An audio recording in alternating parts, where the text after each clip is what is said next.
Hey guys, and welcome back to this class, Data Science, Deep Learning in Python Part 2. In this lecture, we're going to look at Theano basics. We're going to cover enough parts of Theano so that you can comfortably build your own neural network. And then in the next lecture, we're actually going to build a neural network in Theano and test it on our data set. So if you want to get the code I'm using in this lecture, it's github.com/lazyprogrammer/machine learning examples, and go to the ANN class 2 folder and look at the file theano1.py. So I'm going to run it bit by bit in IPython so you can see what's going on. So whereas going from regular Python to NumPy or Pandas isn't that much of a mental leap, going from NumPy to Theano is. There are a lot of new concepts and things don't happen like you would expect them to in regular Python. I'm not going to show you how to install Theano since that's pretty straightforward. Just go to their website and follow the instructions. I haven't heard of anyone having issues with it before. Now that you've done that, the first thing we'll talk about are Theano variables. So we use Theano tensor so much that we just call it capital T usually.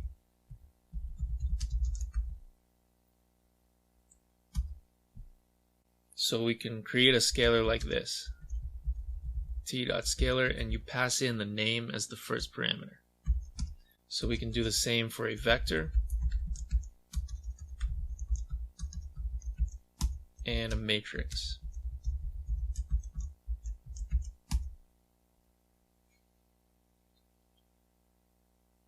Now we also have tensors in Theano, and those are for dimensionality 3 and up. You might see these if you work with an image that hasn't been flattened like the ones we're using. So we have vectors that are 784 in length but need to be reshaped to 28 by 28 to view the image. So if you wanted to store the images as squares and you had n images, then that would be n by 28 by 28, which is a 3-dimensional tensor.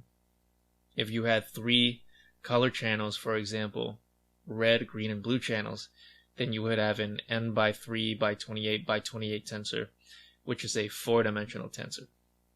We're not working with tensors in this class, so that's all I'm going to say about them. So notice also that the variables I've created so far don't have actual values. All the variables we've created are just symbols, so we can even do algebra on them. As an example, let's do a dot product between A and V. But we haven't actually done any multiplication, which would be impossible since A and V don't have any values yet. So how do we set values to A and V and find the result W? This is where Theano functions come into play. So let's import the top-level Theano module. We can use this to create a Theano function. Each function creation specifies the inputs and outputs.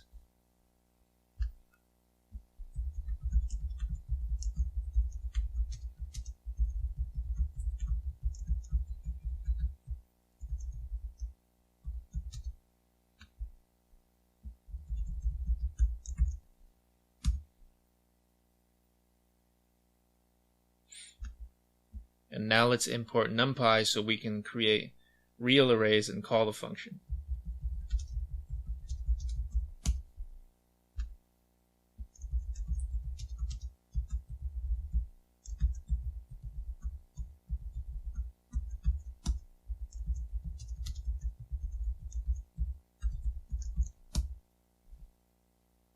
So this is how we call the function.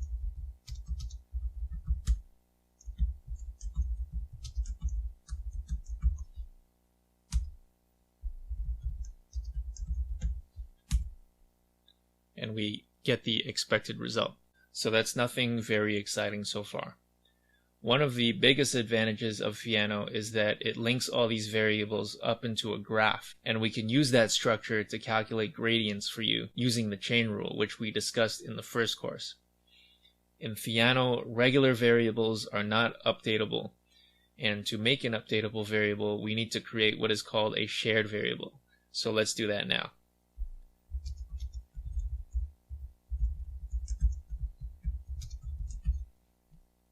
So the first parameter here is the initial value, and the second parameter is its name. Let's also create a simple cost function that we can solve ourselves and we know has a global minimum.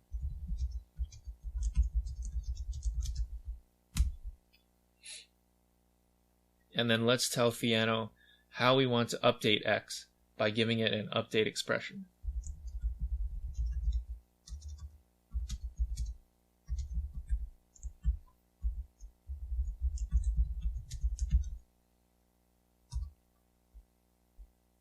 So what's nice about Theano is that it calculates gradients automatically. The grad function takes in two parameters.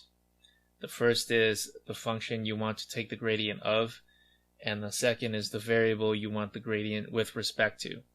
You can pass in multiple variables as a list into the second parameter. So now let's create the Theano train function. It's like the previous function we created, except we're going to add a new argument, which is updates.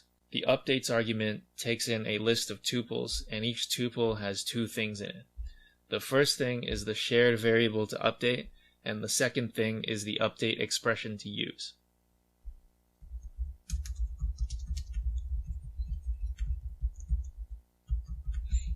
So this has no inputs. You'll see why later.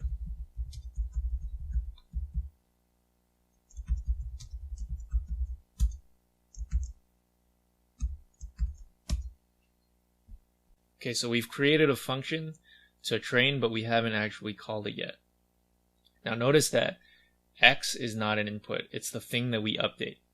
In later examples, the inputs will be the data and labels.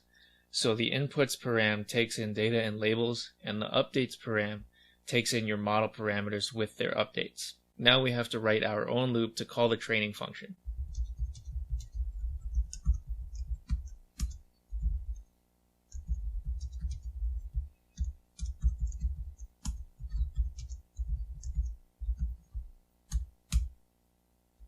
Okay, so it converges pretty quickly.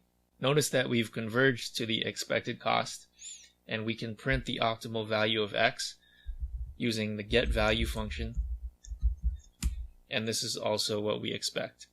Hey guys, and welcome back to this class, Data Science, Deep Learning in Python, Part 2. In this lecture, we're going to implement a neural network in Theano using the basics that we learned in the last lecture. If you don't want to write this code yourself and you just want to look at it, go to github.com/lazyprogrammer/machine learning examples and look in the folder ANN class 2. The relevant file is theano2.py. So the first thing I'm going to do is do all the imports that we usually need. NumPy and Theano this time. And we're going to import matplotlib so that we can plot the log likelihood.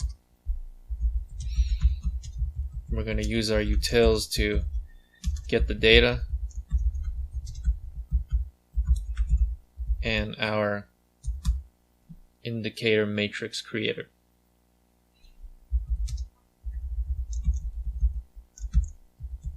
I'm going to define an error rate function, which is just the mean of p not equal to t.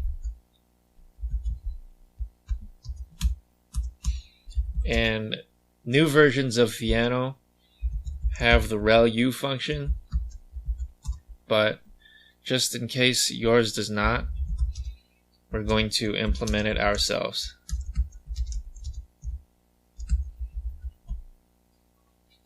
So both of these functions use true false values and turn them into numbers.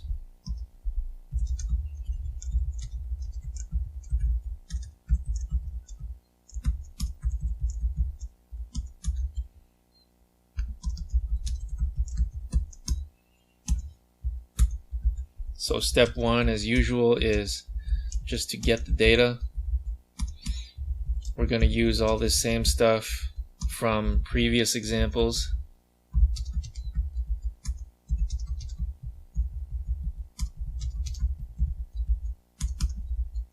I'm actually just going to copy it from a previous file.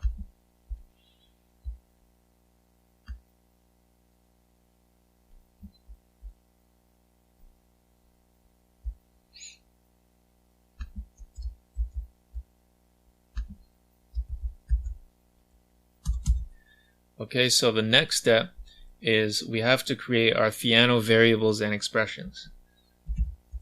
So here's a placeholder for x. Here's a placeholder for the targets.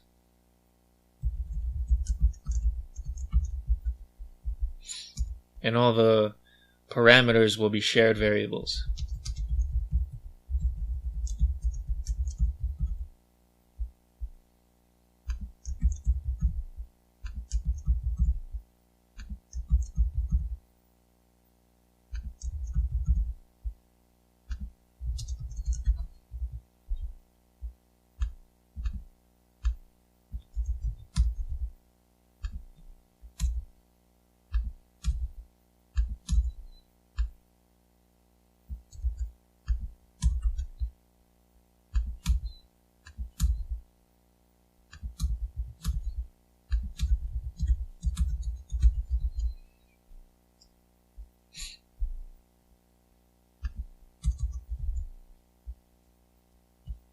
Now we can call the ReLU and the softmax.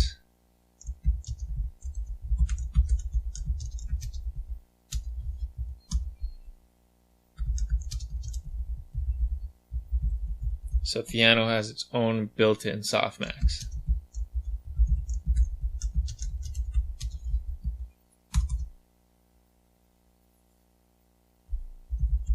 We're also going to define our cost function in Theano.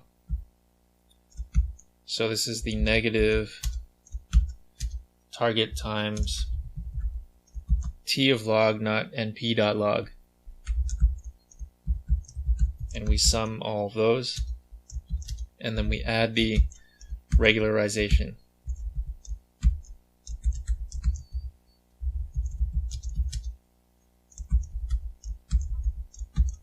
So we're doing this here because Theano automatically does differentiation, so we don't need to add these manually.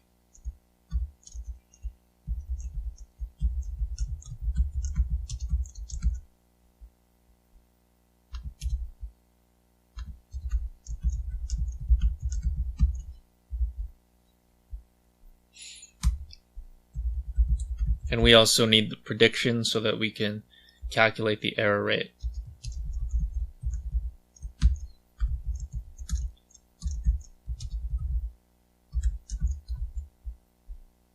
Okay, now we create our update expressions.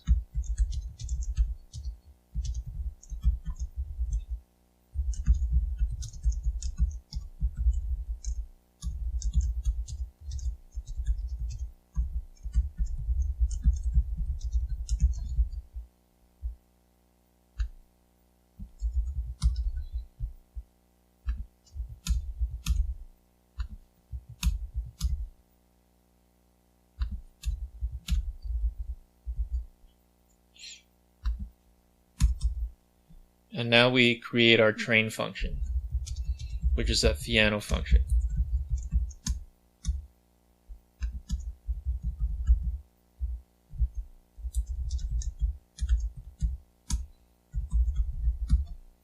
Notice that this function has no outputs.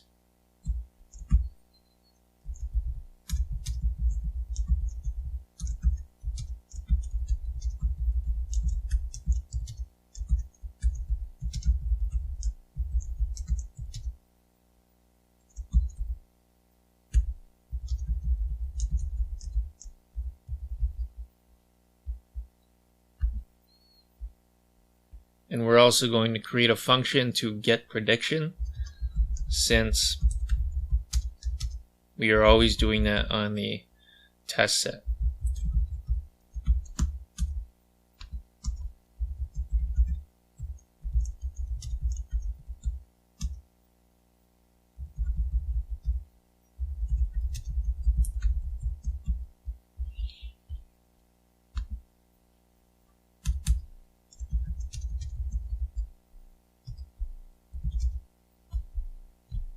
So I'm going to copy this as well.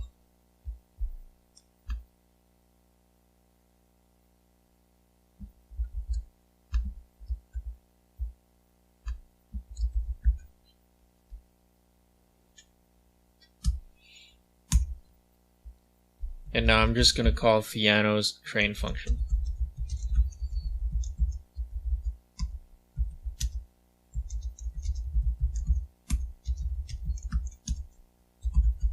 And so here I'm going to call Theano's getPrediction function to get the cost and the prediction.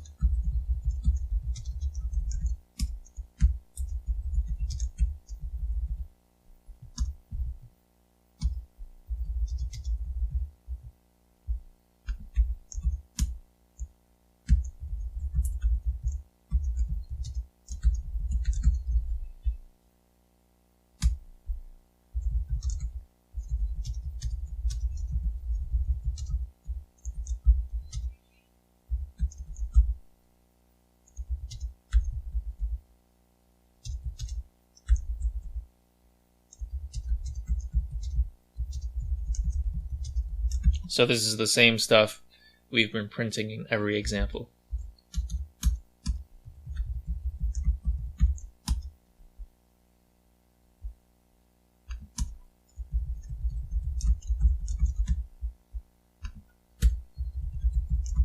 Okay, so let's try running this.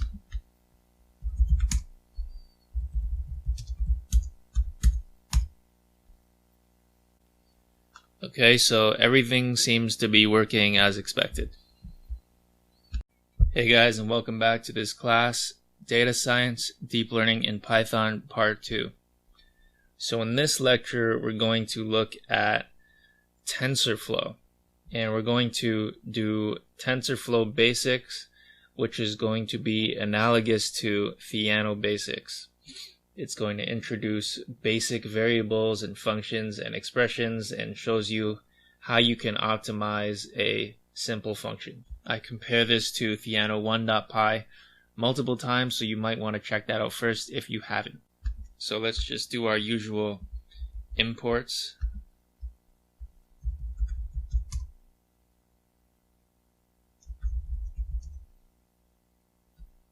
Alright, so we had a little hiccup because NumPy was not at the latest version. So when I used pip, the latest version was 1.8 RC. And when I used easy install, the latest version was 1.11.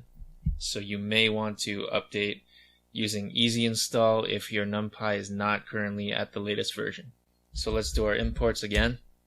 And so in TensorFlow, a placeholder is like a Theano variable.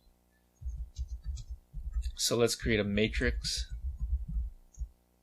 The first thing we pass in is the type, and we have to pass this in. We can tell it the shape, but we don't have to. And we can give it a name, but we don't have to. So we can create a vector.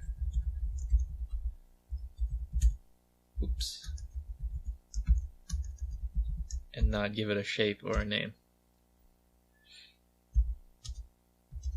And we can do a matrix multiplication, similar to what we did in Theano, but I feel like matmul is a little more appropriate than dot. Now, similar to Theano, you need to feed the variables values. So A and V don't yet have values. In TensorFlow, you do the actual work in what is called a session.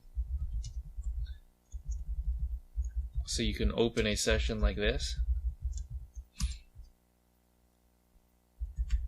And I'm going to run my matrix multiplication. And so session takes in a feed dict, and so that's how you tell it what A is and what V is.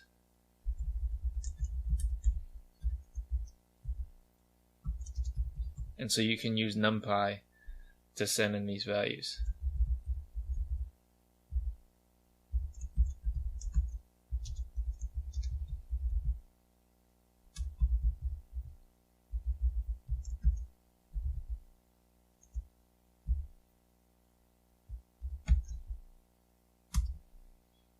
And so let's print out output and its type just to see what it gives us. Okay, so gives us back a NumPy array.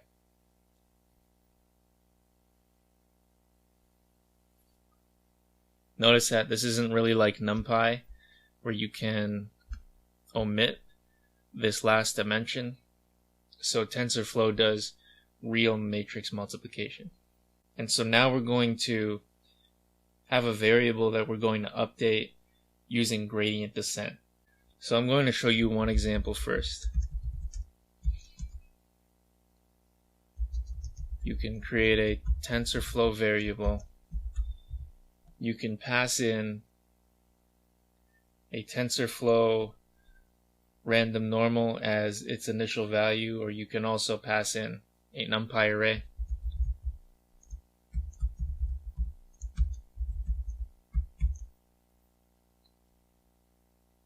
And you can also make your variable a scalar. So with TensorFlow variables, you need to initialize them. You can use the initialize all variables function to do that. This actually returns a thing that you have to call in the session later. So let's open a session.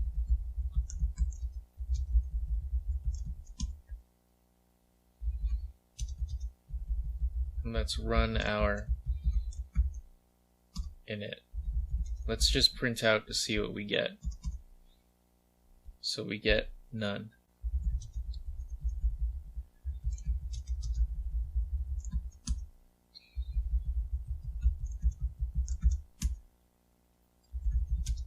You can also print out the values of your TensorFlow variables using the eval function. But that's after you run an init. So now let's try to find the minimum of a simple cost function like we did in Theano. So let's create a variable, initialize it to 20, just like we did in Theano. Create the same cost function. And so one difference between Theano and TensorFlow is that you don't write the updates yourself in TensorFlow. Instead, what you do is you choose an optimizer, and TensorFlow has a bunch of these that implements the algorithm that you want. So, for example, gradient descent optimizer is just regular gradient descent. You pass in 0.3 as the learning rate, and if you want to know more about the params, you can check their documentation, and then you tell it what expression you want to minimize. So we're going to again initialize our variables.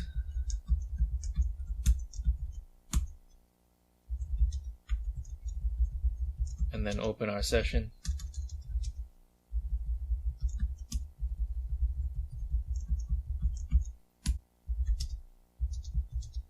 And so we have to write the loop ourselves. So we're going to run the train function, and we're going to print the cost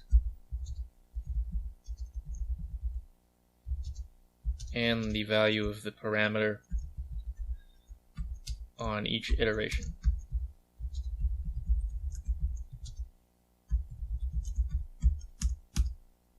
Okay, so it gives us the expected answer. Hey guys, and welcome back to this class, Data Science, Deep Learning in Python Part 2. In this lecture, we're going to take the basics of TensorFlow that we learned last time, and we're going to apply them to build a neural network in TensorFlow.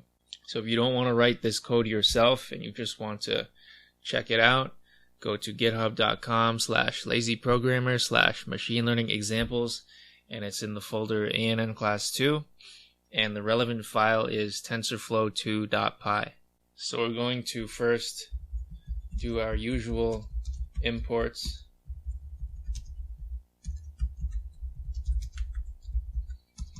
And we're going to use matplotlib to plot the cost.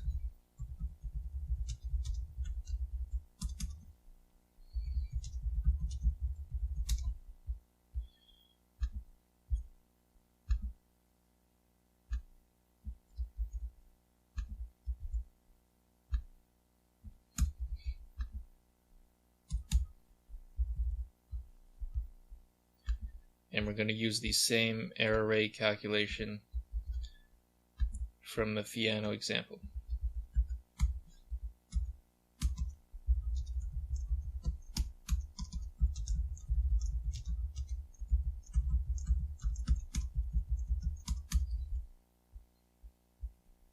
Okay, so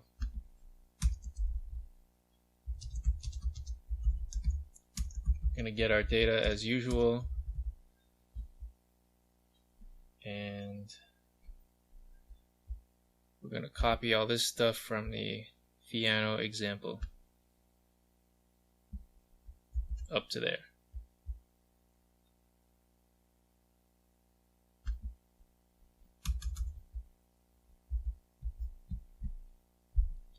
So now for this example, we are going to add another hidden layer to our neural network.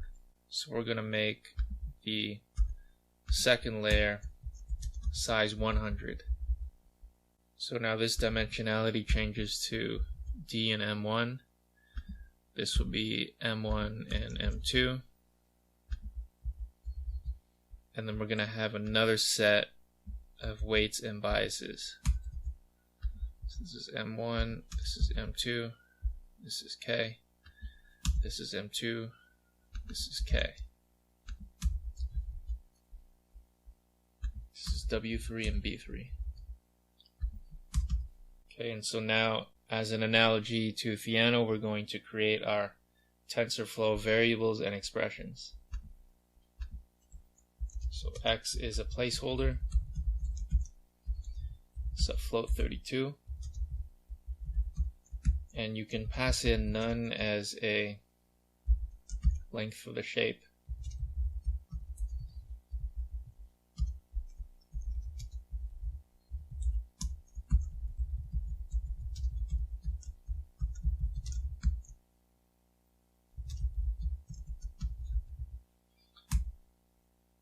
And I'm going to create TensorFlow variables for all my parameters.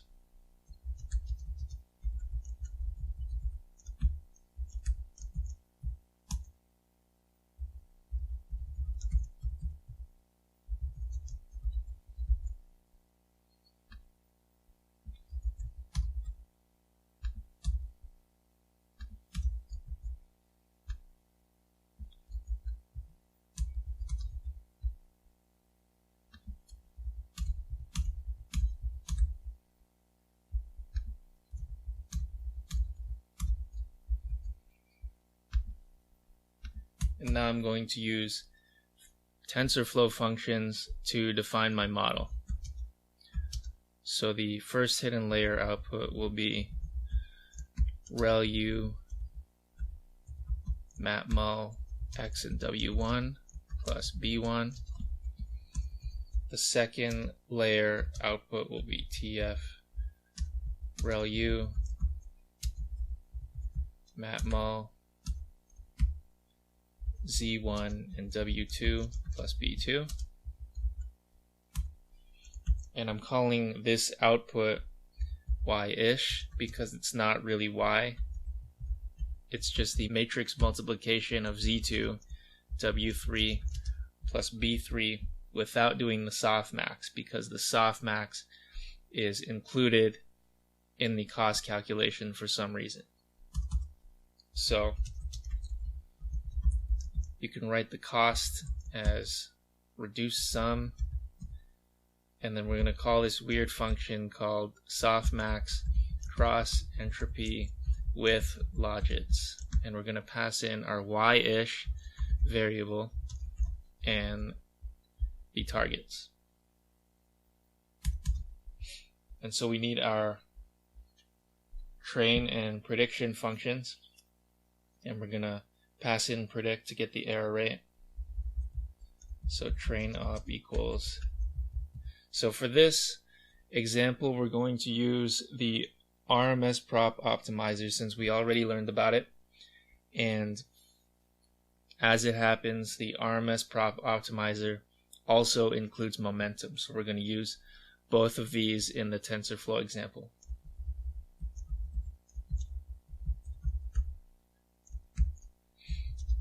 So you pass in the decay rate and the momentum, and we are minimizing the cost.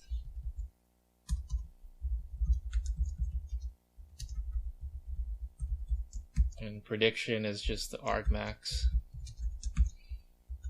on axis 1. Okay, so this stuff is probably familiar to you. We have our log likelihood array to plot our log likelihoods, and we initialize all variables, as you've seen already. We start our session.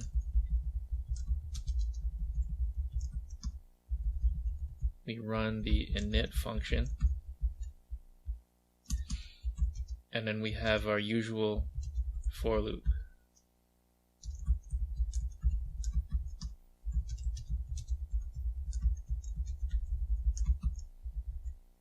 I'm going to just grab that from the previous example.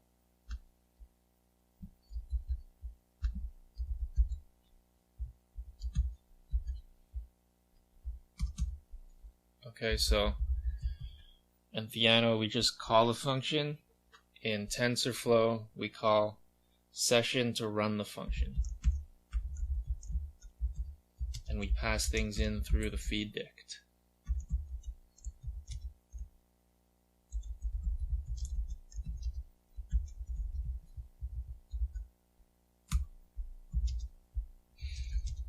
So if we've hit our print period, we're going to calculate cost on the test data, as we've been doing.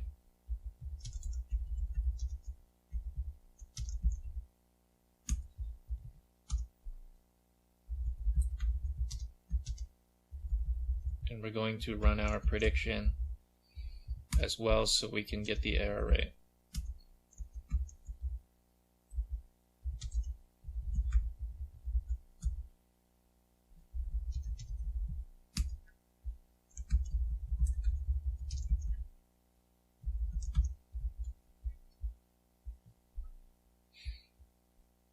And we're going to print stuff out.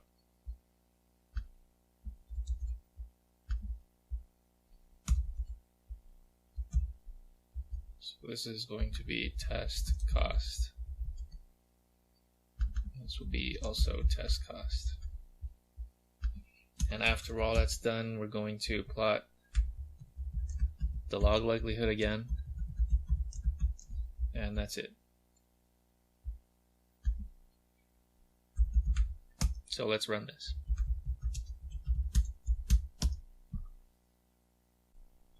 Alright, so notice that our error rate wasn't really improved by adding this extra layer, but we still got a comparable answer. Also notice how the test error starts to increase after a while. So this might mean we are overfitting